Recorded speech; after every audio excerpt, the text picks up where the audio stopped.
এখন যে জায়গাটা আছি সেটা হচ্ছে সিরুমালাই। এটা তামিলনাড়ুতে অবস্থিত। এই জায়গাটা কিন্তু একটা বিশেষ বৈশিষ্ট্য আছে যার জন্য ভিডিওটা করা। আমরা জানি যে পূর্বঘাট পর্বতমালা যার উচ্চতম শৃঙ্গ কিন্তু জিন্দাগাডা, যেটা অন্ধ্রপ্রদেশে অবস্থিত। এই পূর্বঘাট পর্বতমালার সবচেয়ে লাস্ট পয়েন্ট হচ্ছে এইটা, এই সিরুমালাই। এই জায়গার 18টা মোট হিলস আছে, তার মধ্যে একটা হচ্ছে সবার লাস্ট।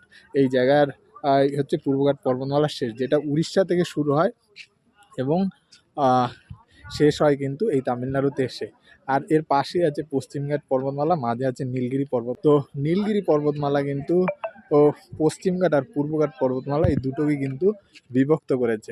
আর পূর্বঘাট আর পশ্চিমঘাট পর্বতমালার আরও একটি নামে ডাকা হয়, যেটা তোমরা সবাই জানো। মালায়াদ্রি মানে পূর্বঘাট পর্বতমালা, আর সাহাদ্রি মানে হচ্ছে পশ্চিমঘাট পর্বতমালা। তো এই ছিল আজকের ইনফরমেশান। আর এই কোশ্চেনটা কিন্তু অনেক আসে পরীক্ষায়, যে পূর্বঘাট এবং পশ্চিমঘাট পর্বতমালাকে কোন পর্বত দুটি ভাগে বিভক্ত করেছে, সেটা হবে নীলগিরি পর্বতমালা। ওকে, ধন্যবাদ, ভালো থাকবেন।